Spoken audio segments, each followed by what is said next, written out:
So विद्युत प्रवाह घनता चैप्टर नंबर चलो 3 चैप्टर नंबर 3 लेक्चर नंबर 8 सवाल આપણે એવો કંઈક છે વિદ્યુત પ્રવાહ ઘનતા એટલે શું ને વિદ્યુત પ્રવાહ ઘનતાના પદમાં ઓહમનો નિયમ શું કરો મેળવો તો શું આવશે સુવાહકમાં કોઈ પણ બિંદુ પાસે વિદ્યુત પ્રવાહની દિશામાં જે દિશામાં પ્રવાહ જતો હોય એ જ દિશામાં વિદ્યુત પ્રવાહની દિશામાં રહેલા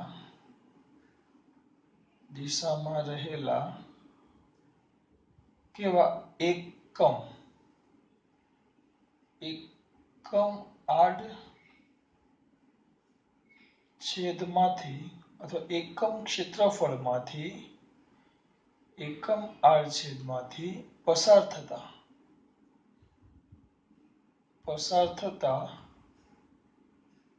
વિદ્યુત પ્રવાહને તે બિંદુ પાસેનો ની વિદ્યુત પ્રવાહ ઘનતા કહેવાય. આપણા માટે મેઇન મુદ્દો કયો? વિદ્યુત પ્રવાહ એટલે શું થાય? પસાર થતો વિદ્યુત ભારનો જથ્થો. આમાં એક વસ્તુ ધ્યાન આપજો. વિદ્યુત પ્રવાહની દિશામાં રહેલા એકમ આડછેદમાંથી વિદ્યુત પ્રવાહને તે બિંદુ પાસેનો એકમ આડછેદમાંથી ખાલી શબ્દ આવે આડછેદમાંથી કયા રૂપે બેટા? લંબ રૂપે પસાર થતા. લંબ રૂપે લખવું પડે. લંબ રૂપે પસાર થતા વિદ્યુત પ્રવાહને આ મેન છે. કોઈ પણ બિંદુ પાસે એકમ આડછેદમાંથી કયા રૂપે? લંબ રૂપે. એટલે મારા માટે તો આ જ મેન છે. એકમ આડછેદમાંથી લંબ રૂપે પસાર થતો વિદ્યુત પ્રવાહ. એકમ આડછેદમાંથી લંબ રૂપે પસાર થતો વિદ્યુત પ્રવાહ. કેવા બેટા? એકમ આડછેદમાંથી લંબ રૂપે પસાર થતો વિદ્યુત પ્રવાહ. કયા રૂપે? લંબ રૂપે. શું થતો? પસાર થતો. કયો પ્રવાહ? વિદ્યુત પ્રવાહ. તો આના પરથી નાના છોકરાને પણ ખબર પડે તો વિદ્યુત પ્રવાહ ઘનતા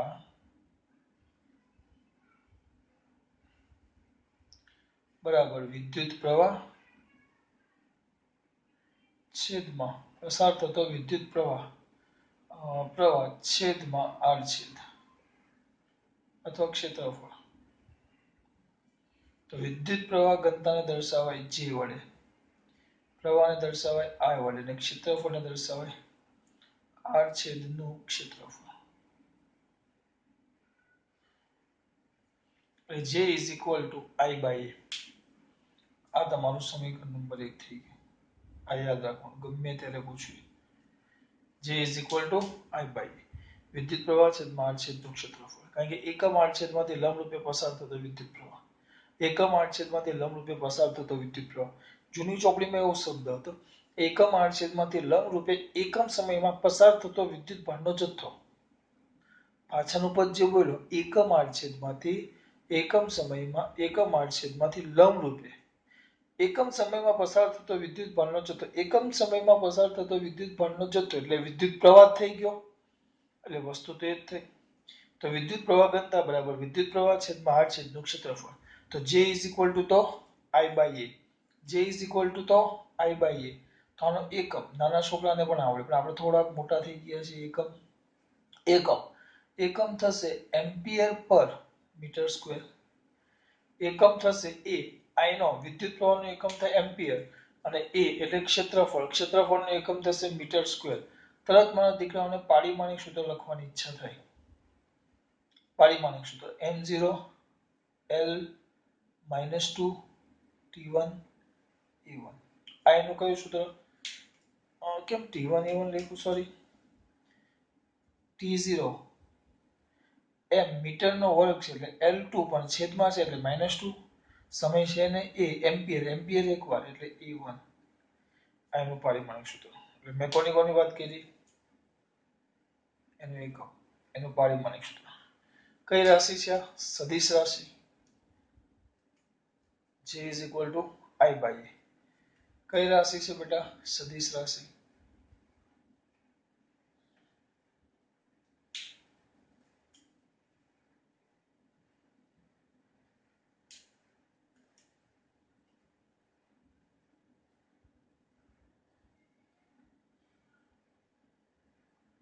સદિશ રાશિ છે.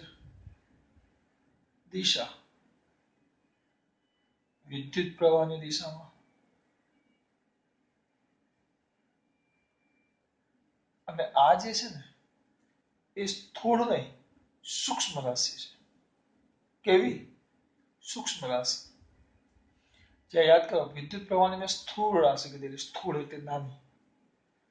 જ્યારે આ જે છે ને એ સૂક્ષ્મ રાશિ છે. સૂક્ષ્મ રાશિ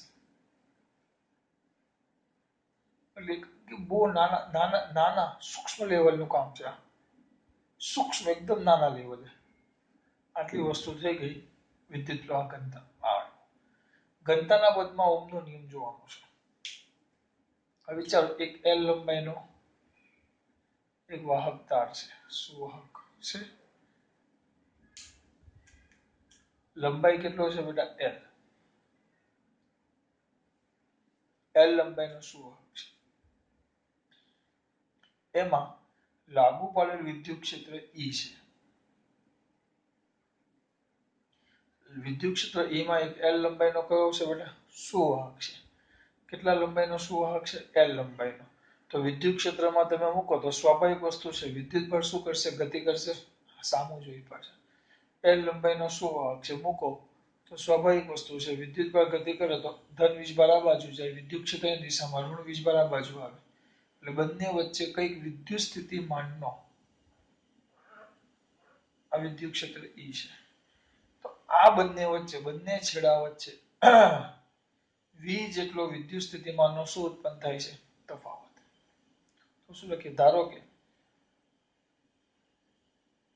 ઈ જેટલા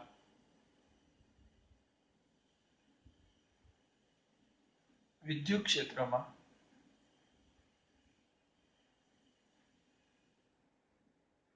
એલ લંબાઈનો સુવાહક મૂકતા અથવા ગોઠવતા તેના બે છેડા વચ્ચેનો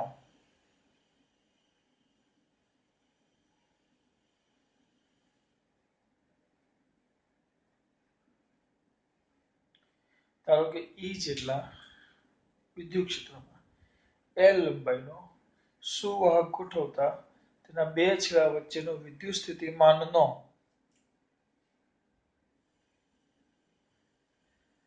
તફાવત. બે છેડા વચ્ચેનો વિદ્યુત સ્થિતિમાનનો તફાવત વી હોય તો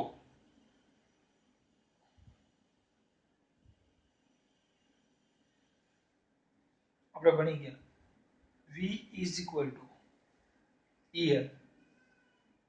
યાદ છે દીકરા? અથવા E is equal to V by L સાબિત કરી લો. ઈ અને વી વચ્ચેનો સંબંધ. આ તમારો થઈ ગયો સમીકરણ number 2. E is equal to v is equal to e l. વળી અવરોધ R is equal to rho l by a થાય. એ પણ ભણી ગયા આપણે. જેને હું કહી દઈશ સમીકરણ નંબર 3. આ આપણા માટે સમીકરણ હતું. પહેલા શું કર્યું મારા દીકરો? ચલો આ તો ખબર પડી ગઈ. એલ લંબાઈનો વાહક છે જેને ઈ વિદ્યુત ક્ષેત્રમાં મૂકતા તેના પર વિદ્યુત સ્થિતિમાનનો તફાવત ઉત્પન્ન થાય. કેમ થાય? અમુકને એવું થાય. તો એ કેમ થાય એના માટે, કારણ કે મને ઈચ્છા નહોતી ચલાવવાની, તમારા મોઢા જોઈને મને લાગ્યું કે અમુકને પ્રશ્ન થશે કેમ. જો વિદ્યુત ક્ષેત્ર ઈ આ બાજુ છે, તરત ખબર પડવી જોઈએ કે વિદ્યુત ક્ષેત્ર ઈ આ બાજુ હોય તો વિદ્યુત ક્ષેત્રની દિશામાં ધન વીજભાર, તો અહીંયા બધા ધન વીજભાર ભેગા થશે. કારણ કે ધન વીજભાર વિદ્યુત ક્ષેત્રની દિશામાં ગતિ કરે. ખરેખર એવું ન હોય, ધન વીજભાર ગતિ જ ન કરે. નિયમ પ્રમાણે ઇલેક્ટ્રોન વિદ્યુત ક્ષેત્રની કઈ દિશામાં આવે? વિરુદ્ધ દિશામાં. એટલે અહીંયા બધા ઇલેક્ટ્રોન આવે. જેટલા અહીંયા ઇલેક્ટ્રોન આવે એટલા ચોખ્ખો અહીંયા ધન વીજભાર ઉત્પન્ન થાય. એટલે આ છેડો ઋણ તરીકે વર્તે ને એટલો જ આ છેડો ધન તરીકે વર્તે. આ છેડો જેટલો ઋણ બને વિદ્યુત ક્ષેત્રની વિરુદ્ધ દિશામાં ઇલેક્ટ્રોન ગતિ કરે. તો આ બાજુ વિદ્યુત ક્ષેત્ર લાગુ પડતું હોય તો બધા ઇલેક્ટ્રોન અહીંયા ભેગા થાય. જેટલા અહીંયા ઇલેક્ટ્રોન ભેગા થાય, જેટલો અહીંયા ચોખ્ખો ઋણ વીજભાર આવે એટલો જ અહીંયા ચોખ્ખો ધન વીજભાર થાય. જેટલો અહીંયા ચોખ્ખો ઋણ વીજભાર આવે એટલો જ અહીંયા ચોખ્ખો ધન વીજભાર થાય. હું જે કહેવા માંગુ છું ખબર પડે છે? જેટલો અહીંયા ચોખ્ખો ઋણ વીજભાર આવે એટલો જ અહીંયા ચોખ્ખો ધન વીજભાર થાય. એટલે બંને એક છેડો ઋણ બીજા છેડો ધન એટલે બંને વચ્ચે વિદ્યુત સ્થિતિમાનનો શું ઉત્પન્ન થાય? તફાવત. એટલે આપણે કીધું કે એમાં V જેટલો વિદ્યુત સ્થિતિમાનનો તફાવત ઉત્પન્ન થાય. જે આપણે અહીંયા લખ્યો. હવે ઓહમનો નિયમ તમને ખબર હશે, અહીંયા નથી લખતો. રૂમાલ ક્યાં ગયો? આ પૂછી નાખું છું સમજૂતી માટે. કોના નિયમની વાત કરીએ છીએ આપણે? ઓહમનો.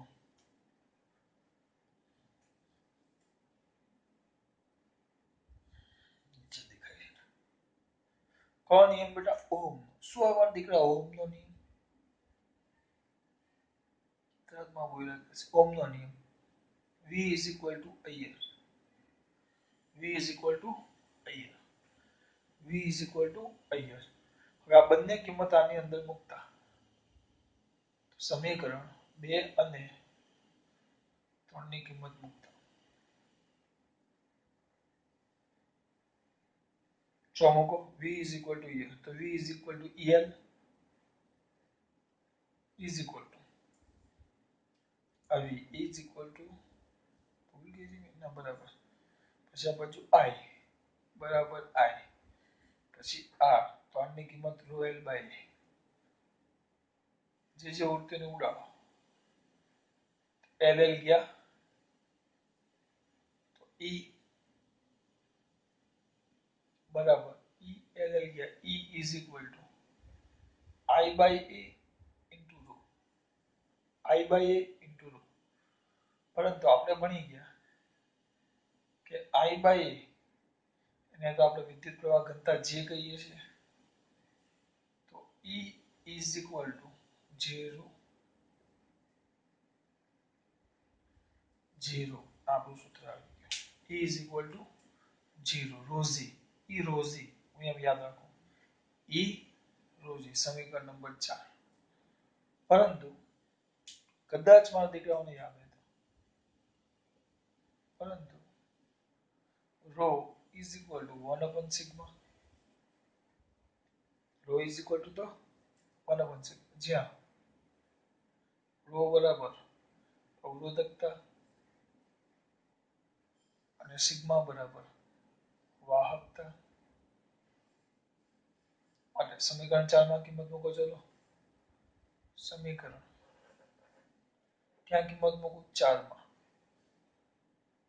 માં કિંમત મૂકતા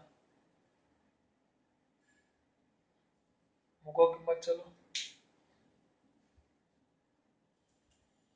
તેના પરથી શું થશે? સમીકરણ 4 માં કિંમત મૂકો તો E is equal to J 1 sigma તો J is equal to sigma. આ સૂત્ર યાદ રાખો ને એમસીક્યુ માં કામ આવે. J is equal to sigma. આ સમીકરણ નંબર 5. પ્રવાહ વિદ્યુત પ્રવાહ ઘનતાનું સૂત્ર એવું J is equal to I by A. બીજું સૂત્ર એવું J is equal to sigma. જેને આપણે કયો નિયમ કીધો? વિદ્યુત પ્રવાહ ઘનતાના પદમાં ઓહમનો નિયમ. જે કયા બેટા? વિદ્યુત પ્રવાહ ઘનતાના પદમાં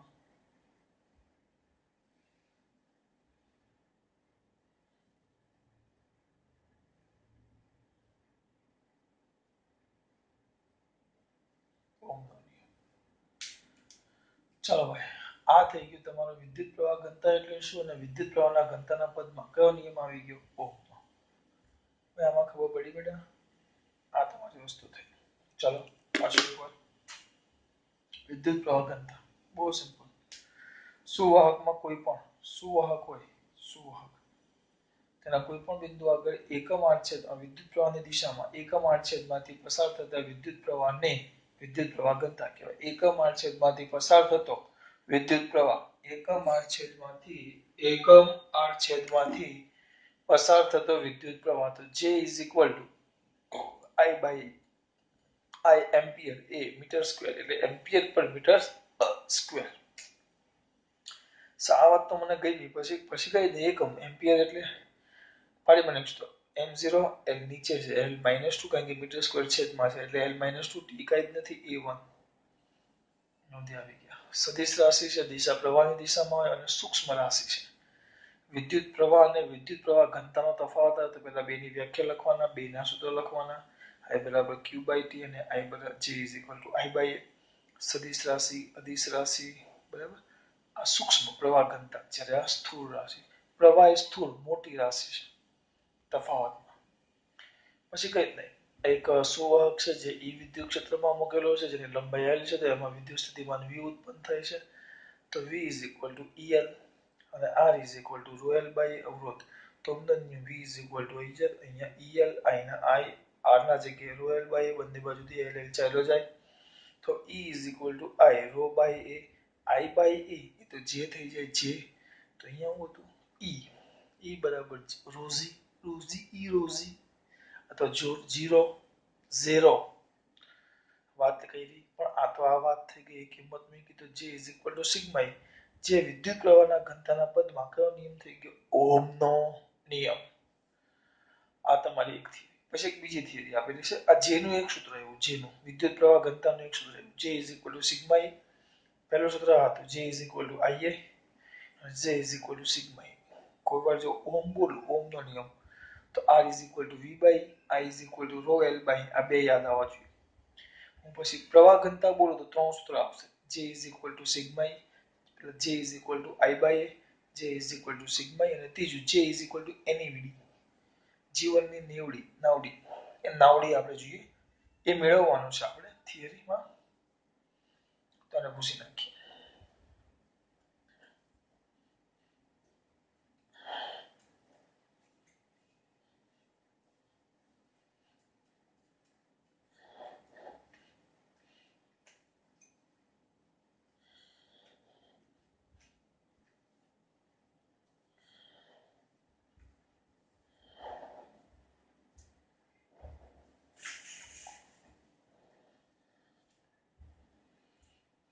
થિયરીનું નામ ખાલી જોઈ લઈએ આપણે ડ્રિફ્ટ વેગ અને એવું કંઈક છે ડ્રિફ્ટ વેગ અને વિદ્યુત પ્રવાહ ઘનતા વચ્ચેનો સંબંધ છે. ડ્રિફ્ટ વેગ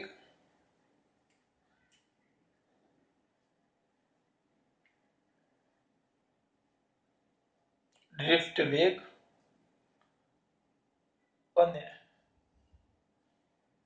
વિદ્યુત પ્રવાહ ઘનતા વચ્ચેનો સંબંધ.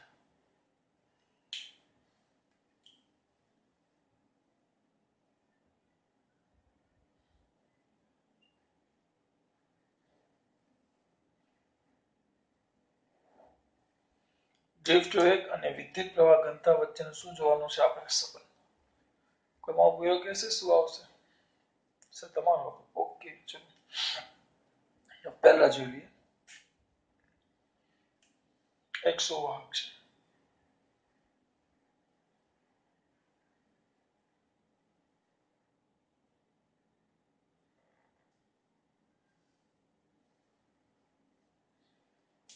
આ જે સુવાહક છે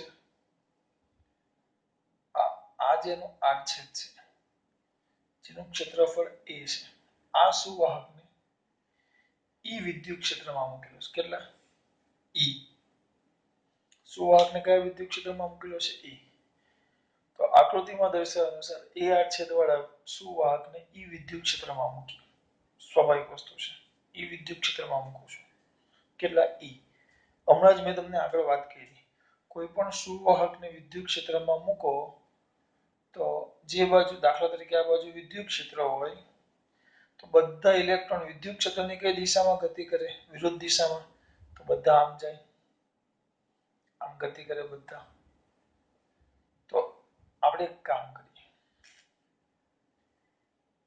શેમાં? આકૃતિમાં દર્શાવ્યા મુજબ, આમાં આકૃતિમાં દર્શાવ્યા મુજબ એ આડછેદ વાળા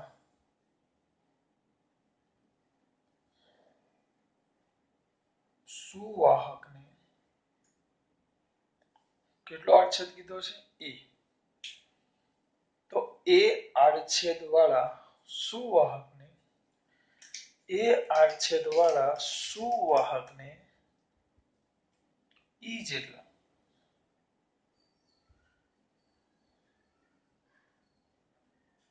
ક્યાં મૂકું છું? વિદ્યુત ક્ષેત્રમાં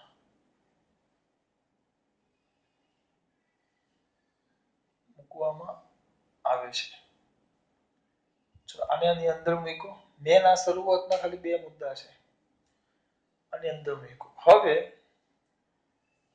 જો એની અંદર જે વિદ્યુત ભારો છે, વિદ્યુત ભારો એનો ડ્રિફ્ટ વેગ વીડી છે.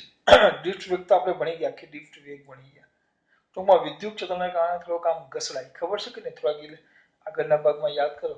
પહેલા વિદ્યુત ક્ષેત્રને કારણે ભાલની, તો વિદ્યુત ક્ષેત્ર ગેરહાજર હતું ત્યારે એ થી બી જતા, પણ વિદ્યુત ક્ષેત્ર હાજર હતું તો એ થી બી ડેશ સુધી જતા. તો આકૃતિમાં દર્શાવ્યા મુજબ એ આડછેદ વાળા સુવાહકને ઈ જેટલા વિદ્યુત ક્ષેત્રમાં મૂકવામાં આવે છે, ઈ જેટલા ક્યાં મૂકીએ છીએ આપણે? વિદ્યુત ક્ષેત્રમાં. હવે જો અહીંયા ધ્યાન આપજો, આખી લંબાઈ છે, આ સળિયાની લંબાઈ, એને હું વીડી ડેલ્ટા ટી કહું છું. વીડી એ ડ્રિફ્ટ વેગ છે. આમાં ખબર ન પડી સર, લંબાઈને તમે વીડી ડેલ્ટા ટી કેમ કીધું? એ મેન છે સર. તમે લંબાઈને કેવી રીતે વીડી ડેલ્ટા ટી કહી શકો? તો જો અહીંયા ધ્યાન આપો, એલ બરાબર વીડી ડેલ્ટા ટી કીધું. સર આવું કેવી રીતે આવે? સમજાવો મને. જો વિદ્યુત ભારનો ડ્રિફ્ટ વેગ કેટલો? વીડી હોય તો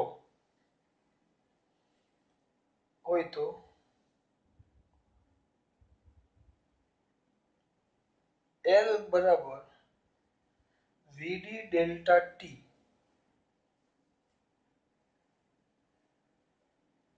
લંબાઈમાં રહેલા વિદ્યુત ભારો, લંબાઈમાં રહેલા વિદ્યુત ભારો એ આડછેદમાંથી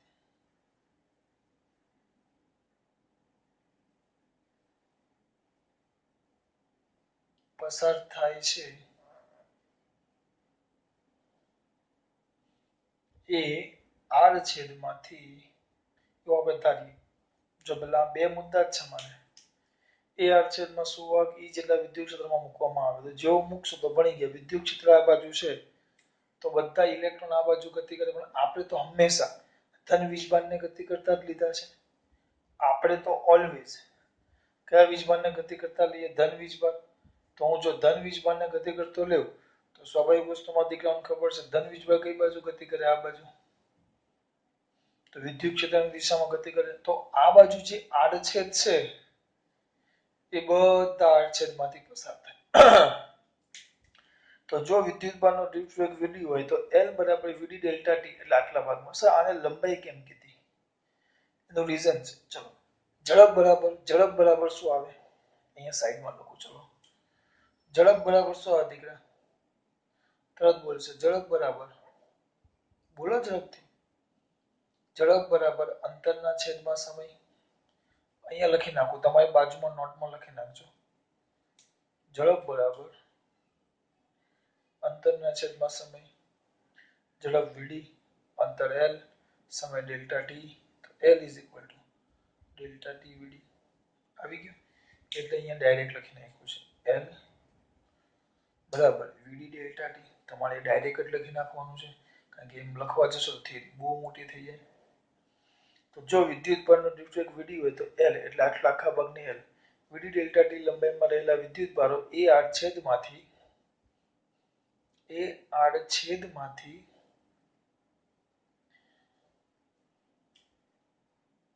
ડેલ્ટા ટી સમયમાં પસાર થાય છે.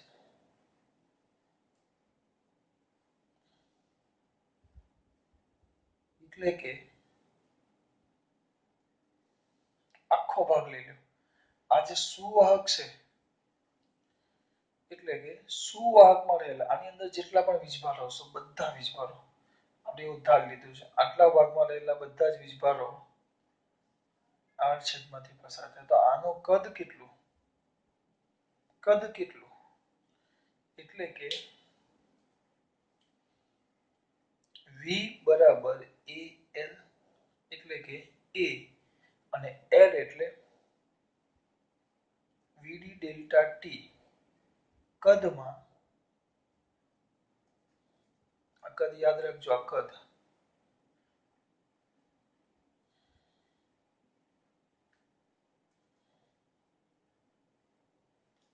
ખાલી વ્યવસ્થિત વિધાન બનાવું છું બેટા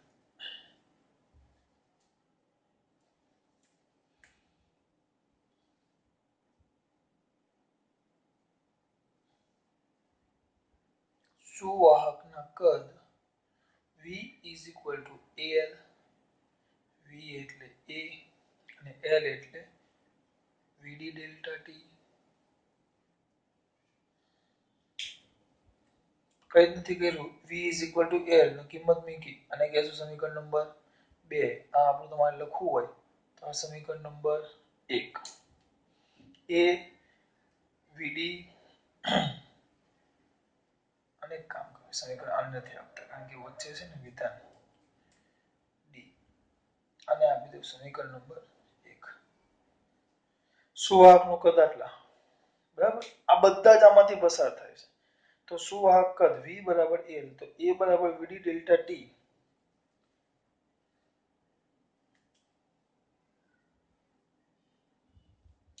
કદ માં રહેલા બધા જ વિદ્યુત ભારો એ આડછેદમાંથી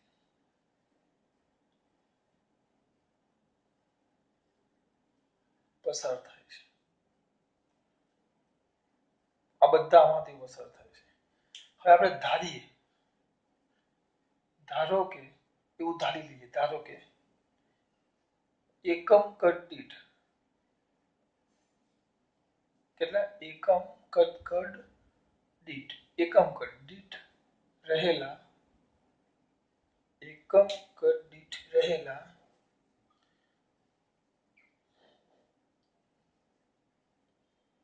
ધારો કે એ જ વસ્તુ લખું છું એકમ કદ દીઠ રહેલા વિદ્યુત ભારો કેટલા છે સ્મોલ n વિદ્યુત ભારો સ્મોલ n છે જેને કહેવાય વિદ્યુત ભારની સંખ્યા ઘનતા સ્મોલ n આપણે બધી જગ્યાએ કામ આવશે સ્મોલ n જેને કહેવાય વિદ્યુત ભારની સંખ્યા ઘનતા ટૂંકમાં n ને સંખ્યા ઘનતા કહેવાય અત્યારે વિદ્યુત ભાર માટે છે કોઈ પરમાણુ માટે પણ એમ કહ્યું કે પરમાણુની સંખ્યા ઘનતા n છે એટલે એનો મતલબ એમ કે એકમ કદ દીઠ પરમાણુ હું એમ કહું હું બોલું છું કે ખબર પડે છે હું એમ કહું ઇલેક્ટ્રોનની સંખ્યા ઘનતા n છે એનો મતલબ એકમ કદ દીઠ રહેલા ઇલેક્ટ્રોન હું એમ કહું કે આયનોની સંખ્યા ઘનતા n છે n બરાબર સમથિંગ આપણો હોય પણ એકમ કદમાં એટલા આયનો રહેલા છે એકમ કદમાં આનું કદ એકમ કદ એટલે એક નાના એવા ચોક્કસ કદમાં એટલા છે તો ધારો કે એકમ કદ દીઠ ધારો કે સુવાહકની સંખ્યા ઘનતા કેટલી છે n છે એટલે એનો મતલબ એકમ કદમાં વિદ્યુત ભારો કેટલા વિદ્યુત ભારો ની સંખ્યા બરાબર n માટે આપણે એકમ કદ નથી આપણે કદ શોધ્યું સુવાહકના કદ આટલા છે v તો v કદમાં રહેલા વિદ્યુત ભારોની સંખ્યા કેટલી એનું હું કેપિટલ n કહીશ તો capital N is equal to તો NV થશે n ના n v એટલે આપણે આ શોધ્યું જો a vd into delta T આ સંખ્યા એવી જેને આપણે સમીકરણ નંબર 2 કહેશું. જો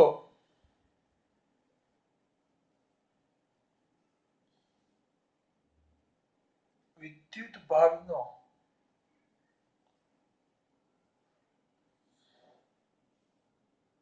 એક વિદ્યુત ભારનો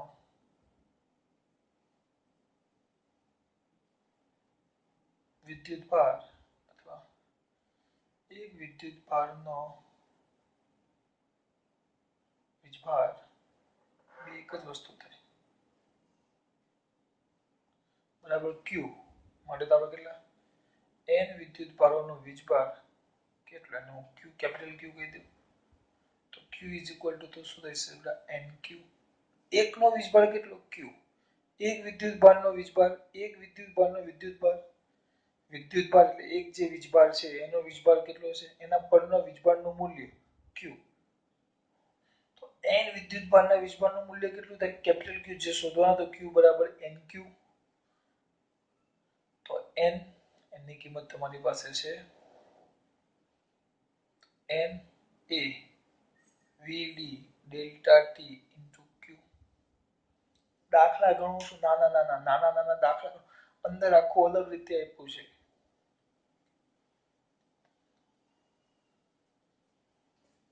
એક વિદ્યુત ભારના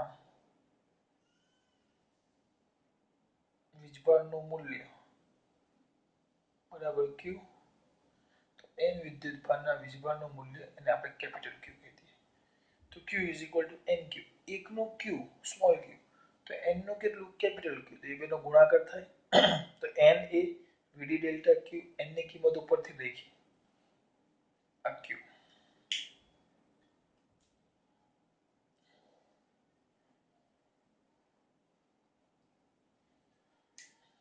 એટલે આટલો વિદ્યુત ભાર એ r છેદમાંથી પસાર થાય છે સમીકરણ નંબર 3 જો પહેલા અહીંયા જો આ સિમ્પલ લખ્યું એ r છેદમાં સુવાહકને e જેટલા વિદ્યુત ક્ષેત્રમાં મૂકવામાં આવે જો વિદ્યુત ભારનો ડ્રિફ્ટ વેગ vd હોય તો L બરાબર vd ડેલ્ટા t આટલા લંબાઈમાં રહેલા વિદ્યુત ભારો એ r છેદમાંથી ડેલ્ટા t સમયમાં પસાર થાય સુવાહકનું કદ આટલું છે તો આમાં રહેલા બધા જ વિદ્યુત ભારો એ r છેદમાંથી પસાર થાય બરાબર તો પહેલા એ કદમાં કેટલા વીજભાર છે મેં શોધ્યા સુવાહકની સંખ્યા ગણતા સુવાહકની નહીં સુવાહકમાં સંખ્યા ગણતા સુવાહક અને હજી વ્યવસ્થિત લખવું હોય સુવાહકમાં વિદ્યુત ભારની સંખ્યા ગણતા n છે એટલે એકમ કદ દીઠ એટલે હું ગુજરાતીમાં લખું નકર ડાયરેક્ટ અહીંયા લખાય તો કુલ સંખ્યા nv પણ હું તમને વ્યવસ્થિત લખ્યું કે એકમ કદમાં સંખ્યા કેટલી સ્મોલ n તો v કદમાં કેટલી કેપિટલ n તો કેપિટલ n શોધવાના છે આપણે એને n ધાર્યા કેપિટલ n બરાબર nv તો n ઇન્ટુ જે કેપિટલ v શોધ્યો છે તો જો એક વિદ્યુત ભારના વીજભારનું મૂલ્ય સ્મોલ q તો કેપિટલ n વીજભારના મૂલ્ય કેટલું q તો q બરાબર capital n into small q તો કેપિટલ n ની કિંમત આવી એ મૂકી અને સ્મોલ q મૂકી તો ડેલ્ટા t સમયમાં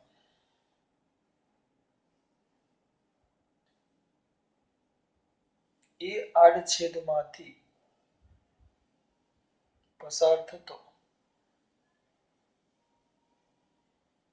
વિદ્યુત પ્રવાહ કે આ બધો વિદ્યુત ભાર આમાંથી પસાર થશે તો વિદ્યુત પ્રવાહ તો કયો આવશે વિદ્યુત પ્રવાહ I is equal to q ના છેદમાં ડેલ્ટા t q છે q જો ઉપર લખ્યા n a vd delta q e by delta t તો ડેલ્ટા t ઉડી જશે તો કેટલો આવશે બેટા કેટલો આવશે બોલો I તો I બરાબર q ના q આ બધું ઉડી જાય ડેલ્ટા t ઉડી જાય તો શું આવશે I is equal to n a vdq delta t ઉડી જાય હવે આમાં જ થોડાક આગળ વધી આ આપણું સમીકરણ નંબર પ્રવાહ આવી ગયો 4 બરાબર હવે તો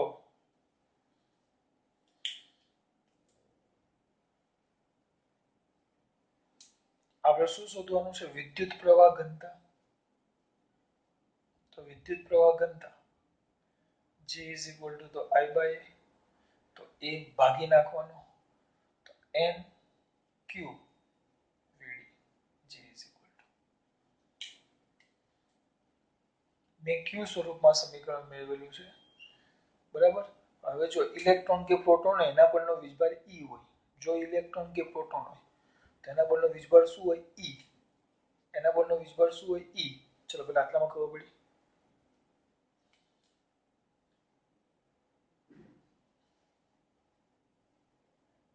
ઇલેક્ટ્રોન કે પ્રોટોન હોય તો ઇલેક્ટ્રોન કે પ્રોટોન હોય તો તેમના વિદ્યુત ભારનું મૂલ્ય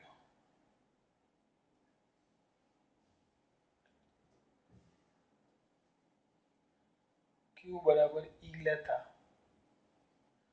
J is equal to NE VD. ખાલી મૂલ્ય લીધું છે, મૂલ્ય. આમ ઋણ ને ધન બે આવે. જો ઇલેક્ટ્રોન હોય તો માઇનસ એ મૂકવું પડે, પ્રોટોન હોય તો પ્લસ એ મૂકવું પડે. ત્યારે એ કિંમત પાછી અહીંયા બદલાય, એટલે આપણે એ બાકી રાખ્યું. એ રીતે તમે લખી શકો. અહીંયા ખબર પડે છે હું શું કહું છું? તો એક કામ કરીએ, વ્યવસ્થિત લખીએ. તો અલગ જ આપી દઉં. ઇલેક્ટ્રોન માટે Q બરાબર માઇનસ E, તો J is equal to minus NeVD. અને પ્રોટોન માટે Q બરાબર E, તો J is equal to NeVD. એટલે આ બે સૂત્રો તમને મળે. એ તમે જે મૂકો, Q ની કિંમત ગમે તે આવે, પાછો ખબર પડે. આમ તમે લખી શકો. હા, પણ આપણે તો પ્રવાહ કોને કારણે ગતિ કરતો મેળવેલો છે? ધન વીજભાર. તો Q બરાબર E. એવું ફિક્સ નથી કે દર વખતે આપણે Q બરાબર પ્લસ. કેટલાક એવા MCQ હશે કે જેમાં પ્રોટોનના જગ્યાએ ઇલેક્ટ્રોન લીધું હોય તો પછી આ લખવું પડે. આ વીજભારમાં ભૂલ ન થાય એટલે મેં ખાલી અલગ લખ્યું છે. જો બહુ સિમ્પલ છે થિયરી.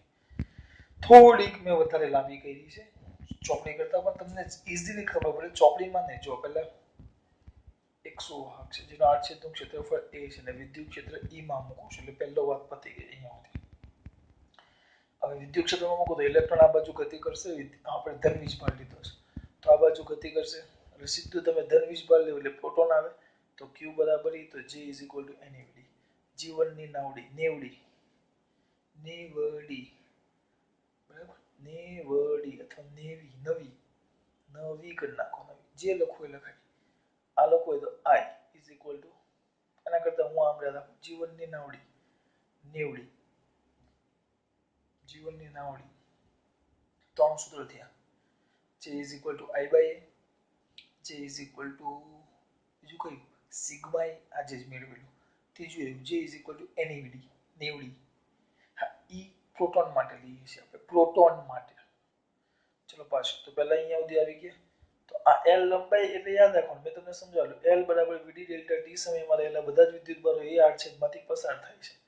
એટલે કે કેટલા કદમાં? અને V કદ. V બરાબર શું આવશે? આ ક્ષેત્રફળ A, AL, AL એટલે L એટલે કેટલું? VD delta T. કદમાં રહેલા બધા જ વિદ્યુતભારો એ આડછેદમાંથી પસાર થાય છે. અહીંયા સુધી આવી ગયું. આવી ગયું? હવે ધ્યાન આપો. ધારો કે સુવાહકના એકમ કદમાં રહેલા વિદ્યુતભારો કેટલા છે? N. N એટલે કે એની સંખ્યા ઘનતા N છે. એકમ કદમાં રહેલા વિદ્યુતભારો N. તો V કદમાં રહેલા વિદ્યુતભારો કેટલા? Capital N. તો કેપિટલ N બરાબર small n into V. V ની કિંમત આવી. પછી આગળનું લખેલું તો જ આવડે, એટલે આ કિંમત પહોંચી ગયા. એક વિદ્યુતભારના વિદ્યુતભારનું મૂલ્ય, વીજભારનું મૂલ્ય Q, તો N વિદ્યુતભારના વીજભારનું મૂલ્ય કેટલું થાય? Capital Q. તો કેપિટલ Q બરાબર કેટલું થાય? Capital Q is equal to NQ. એટલે આટલા વિદ્યુતભારો એમાંથી પસાર થાય. આટલા વિદ્યુતભારો, તો ડેલ્ટા T સમયમાં એ આડછેદમાંથી પસાર થતો વિદ્યુત પ્રવાહ I બરાબર આ વીજભારના છેદમાં લાગતો સમય ડેલ્ટા T. તો ડેલ્ટા T ઉડી ગયા. તો NaVdQ આ એ છેદમાં લઈ જાઓ તો પણ ચાલે, અથવા આપણે J is equal to I by A લખી નાખો. આ a ને છેદમાં લઈ જાઓ તો I by A બરાબર J એમ પણ ચાલે. તો વિદ્યુત પ્રવાહ ઘનતા J is equal to I by A, તો I ના છેદમાં તો A ઉડી ગયો. આ તમારું સૂત્ર. J is equal to NQVD. હવે જેની વાત કરીએ Q ધન હોય, જો ઇલેક્ટ્રોન હોય, ઇલેક્ટ્રોન ને પ્રોટોન એવું કીધું છે. જો ધન હોય, જો કેવો હોય બેટા ધન હોય, એક જ મિનિટ પાણી પી લો.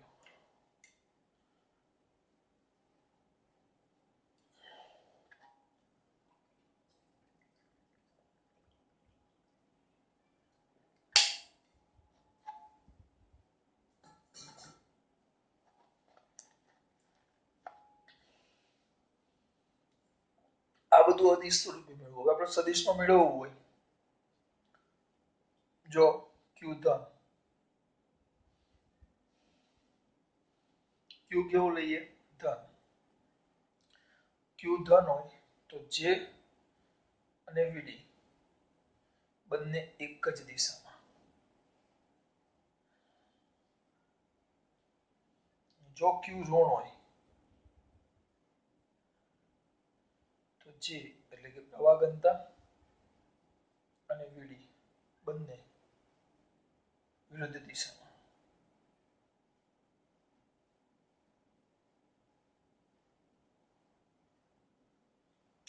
Q ધન હોય તો J અને VD એક જ દિશામાં. Q ઋણ હોય તો J અને VD બંને વિરુદ્ધ દિશામાં. શું આમાં ખબર ન પડી? તેને ખબર પાડવા માટે થોડુંક સાઈડમાં જવું પડશે.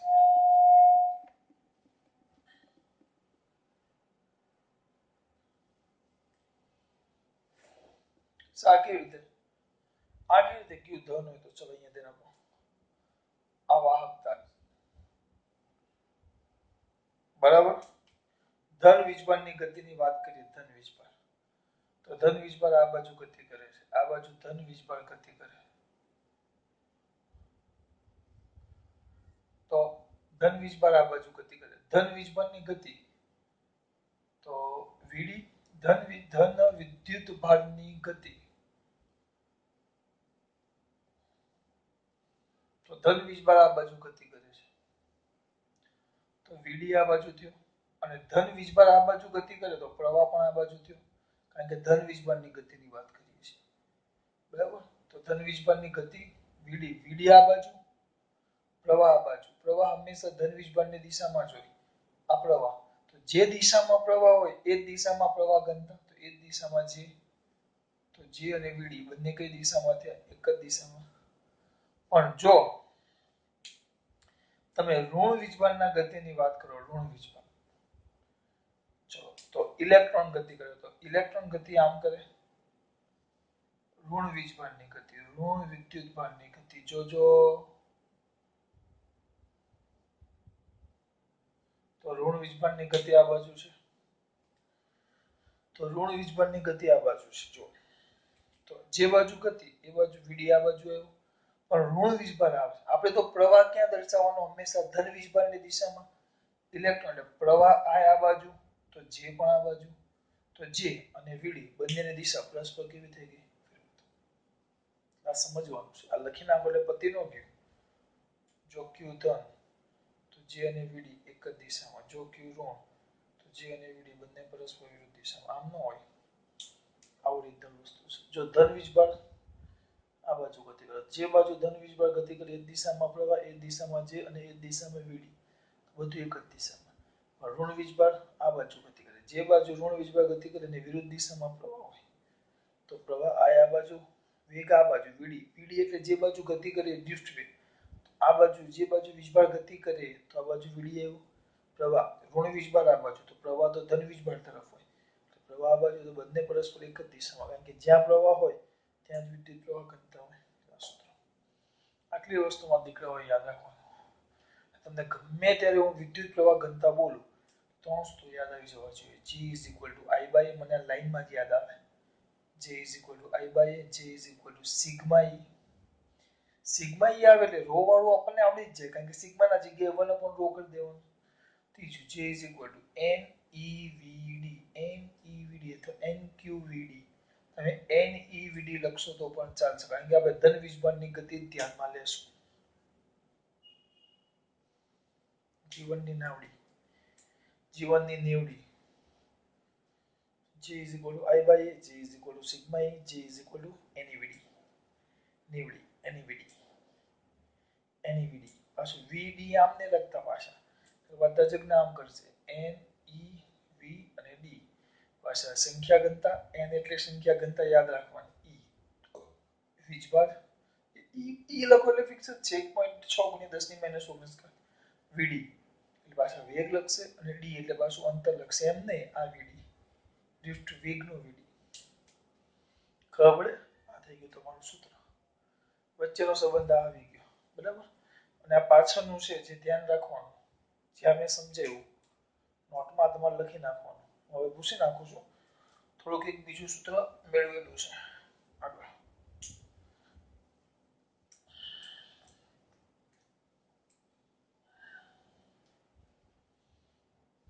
બરાબર હવે J is equal to NEVD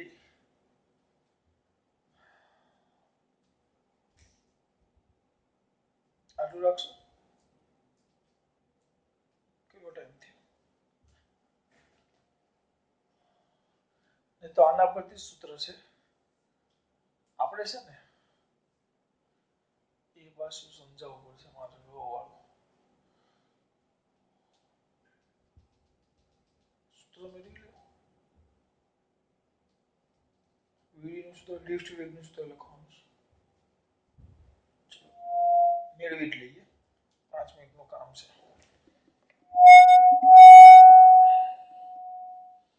લો લખ્યું ખબર પડી હવે આને પૂછીને આપણે તૈયાર કરશું જોઈ લેજો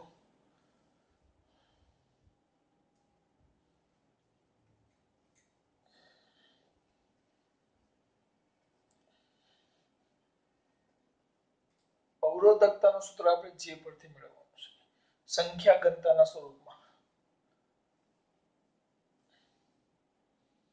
હું તમને એમ કહું અવરોધકતા હું તમને એમ કહું કે બેટા અવરોધકતા તમે તરત જો તમને હું અવરોધકતા એમ કહું તમે તરત લખશો સૂત્ર એક આવડે મને R is equal to rho L by A તો rho is equal to R A by L આ સૂત્ર તમે લખી નાખો તો મને આ સૂત્ર લખીને આપી દો બરાબર પણ આપણે આનું એક બીજું સ્વરૂપ મેળવીએ છીએ સંખ્યા ઘનતાના સ્વરૂપમાં અવરોધકતા અને વાહકતાનું સંખ્યા ઘનતા એટલે ખબર પડે ને n ઘનતાના સ્વરૂપમાં સૂત્ર મેળવો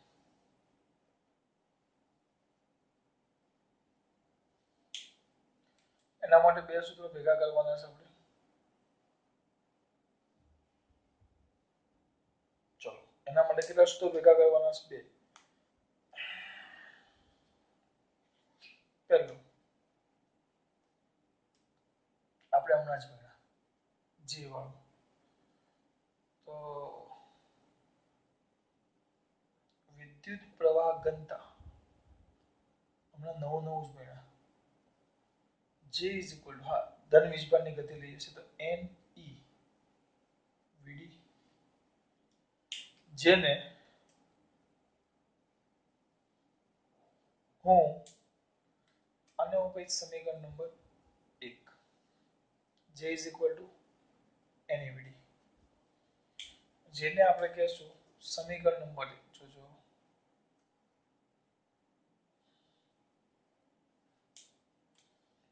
વળી ડ્રિફ્ટ વેગ આપણે ભણી ગયા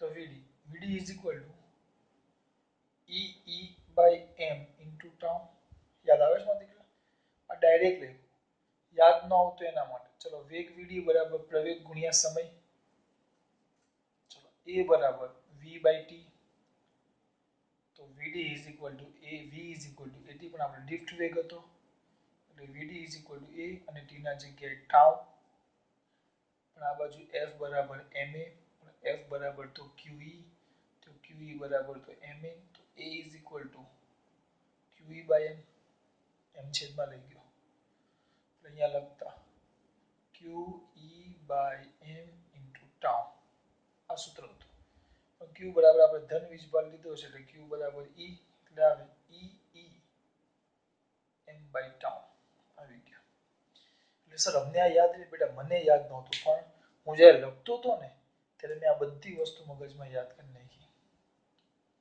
મને યાદ છે કે ડ્રિફ્ટ વેગ લખવાનું આવે તો ડ્રિફ્ટ વેગ માટે મારે પહેલા વીડી, તો વીડી ઇઝ ઇક્વલ ટુ પ્રવેગ ગુણ્યા સમય ઈટી. પ્રવેગ એટલે તરત જ યાદ આવે એફ બરાબર ma, એફ બરાબર QE, તો Q ના જગ્યાએ E બાય M છેદમાં આવે એટલે QE small e capital E by M into tau. આ મેળવેલું છે આપણે, આ બાજુમાં મસ્ત મેં મેળવી લીધું. આ તમને કોઈ પરીક્ષામાં પૂછવાનું નથી, બરાબર? આ કોઈ તમને પરીક્ષામાં પૂછવાનું નથી, એટલે આટલું યાદ આવી ગયું બે. હવે અવરોધકતા તેમજ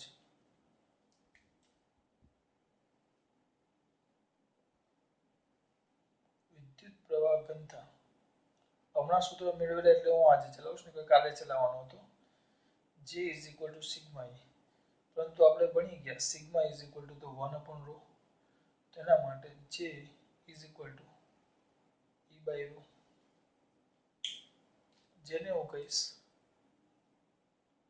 સમીકરણ નંબર 3, 2 અને 1. તો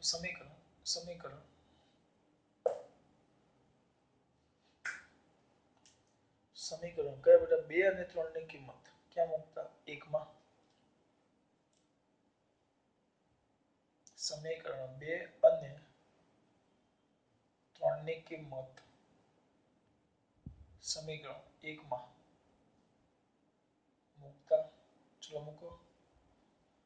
તો શું થાય? જેના જગ્યાએ E બાય રો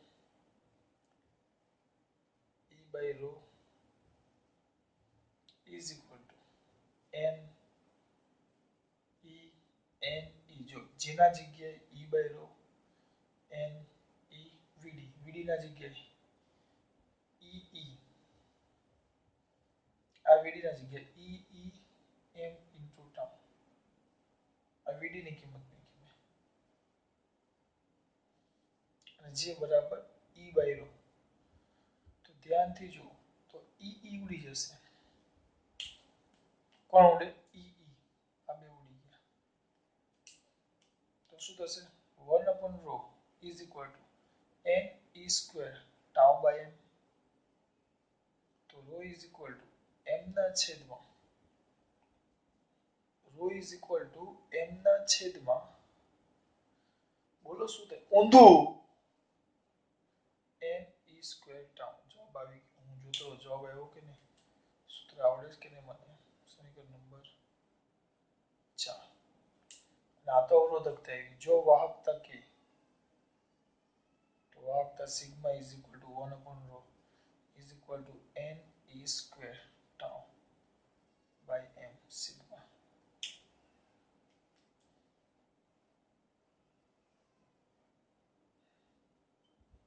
સમીકરણ 5. ક્યાં? જ્યાં m બરાબર ઇલેક્ટ્રોનનું દળ n, જો ઇલેક્ટ્રોન લઈએ તો ઇલેક્ટ્રોનની સંખ્યા ઘનતા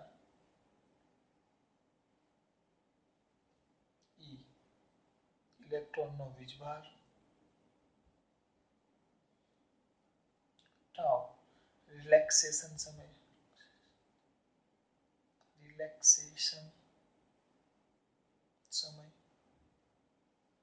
સિગ્મા અને રો એ તો વાહકતા અને અવરોધકતા. આ સૂત્ર યાદ રાખો.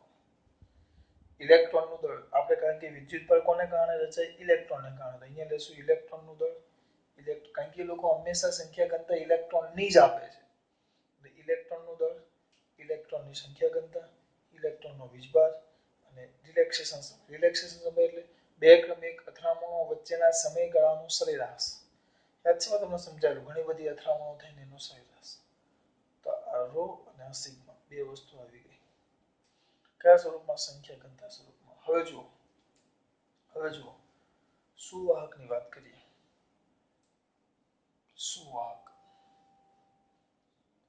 આપણે મેં તમને વાહકતા પરથી સમજાવેલું, યાદ કરો. સુવાહકમાં તાપમાન T વધે. આ ચોપડી નથી, આ બધું ઘરનું છે.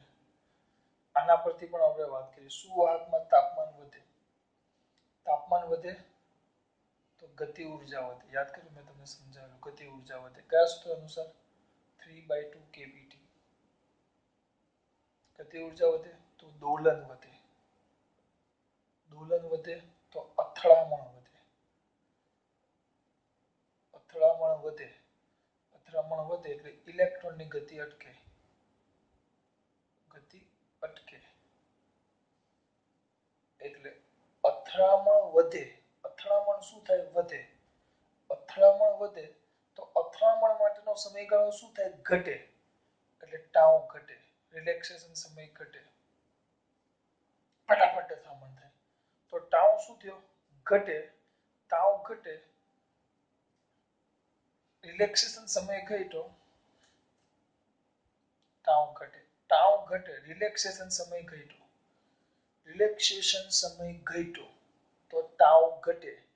તો સર ટાઉ ઘટે તો અહીંયા જો અવરોધકતામાં ટાઉ ઘટે તો અહીંયા નીચે ટાઉ ઘટ્યો. જો ટાઉ ઘટ્યો તો આ ટાઉ ઘટે, છેદ ઘટે એટલે અવરોધકતા વધે. સુવાહકની વાત કરી. અર્ધવાહકની વાત કરીએ. અર્ધવાહકમાં ટી વધે તો ડાયરેક્ટ જ એટલે મુક્ત થતા ઇલેક્ટ્રોન વધે. ઇલેક્ટ્રોન મુક્ત થાય. હોલ ને ઇલેક્ટ્રોનની વાત થઈ મેં અહીંયા વચ્ચે જ સમજાવેલું. તો સંખ્યા ઘનતા n વધે. કે વધુ ને વધુ ઇલેક્ટ્રોન મુક્ત થાય એટલે એકમ કદ દીઠ મુક્ત થયેલા ઇલેક્ટ્રોન વધે તો સંખ્યા ઘનતા n વધે. સંખ્યા ઘનતા n વધે તો સંખ્યા ઘનતા n વધે. તો જો સંખ્યા ઘનતા વધે, જો સંખ્યા ઘનતા વધે, જો સંખ્યા ઘનતા વધે તો સંખ્યા ઘનતા ક્યાં છે? છેદમાં. તો જો અવરોધકતા સંખ્યા ઘનતા n, આ છેદ શું થયો? છેદ શું થયો? વધ્યો. તો આ કિંમત શું થાય? ઘટે. એટલે અવરોધકતા ઘટે. અર્ધવાહક યાદ છે? સિલિકોન, જર્મેનિયમ, મેં તમને સિલિકોન સમજાવેલું. પછી અવાહક. તો અવાહકની ચિંતા કરવાની જ નહીં, કઈ ફરક ન પડે. ટાઉ કોઈ ફરક ન પડે. સમયસર અવરોધ તાપમાન સાથે અચળ, એમાં કઈ ફરક ન પડે. જો આ વસ્તુ આપણે અવરોધકતા રિલેક્સેશન સમય પરથી સમજા અથવા સંખ્યા ઘનતા પરથી મેં તમને સમજાવ્યું. આમાં સર કેમ તમે ટાઉની વાત કરી? કારણ કે આમાં n અચળ છે. સુવાહકમાં n માં ફરક ન પડે. મુક્ત ઇલેક્ટ્રોન એટલા બધા ફરક પડતો નથી. એમને એમ જ થોડું કેવું માઇનર ફરક પડતો હોય. એટલે પણ ફરક શેમાં પડે? અથડામણ વધારે થાય. અથડામણ ઝડપથી થાય. ટાઉ શું થવાનું? ઘટે. આ ટાઉ ઘટ્યું. ટાઉ એટલે બે ક્રમિક અથડામણો વચ્ચેનો સમયગાળો. પેલા દોલન ધીમે ધીમે થતો આમ અથડાય. આમ જતો હોય તો ધીમે ધીમે ગતિ ઉર્જા તો આમ ધીમે ધીમે અથડાય. પછી ગતિ ઉર્જા વધે તો અથડામણ ઝડપથી થાય. તો સમય શું થવાનો? ક્રમિક અથડામણો વચ્ચેનો સમયગાળો શું થાય? ઘટે. સમયગાળો ઘટે એટલે ટાઉ ઘટે. તો ટાઉ ઘટ્યો, છેદ ઘટ્યો તો રો વધ્યો એટલે અવરોધકતા વધે. અર્ધવાહકમાં ટાઉ ઘટે પણ ટાઉમાં પણ એટલે ટાઉ છે ને અહીંયા ધ્યાન આપજો. ટાઉ કરતા જે આ n છે ને n n n છે ને n બહુ જ વધે. મુક્ત ઇલેક્ટ્રોનની સંખ્યા બહુ જ વધે. એટલે n બહુ વધે.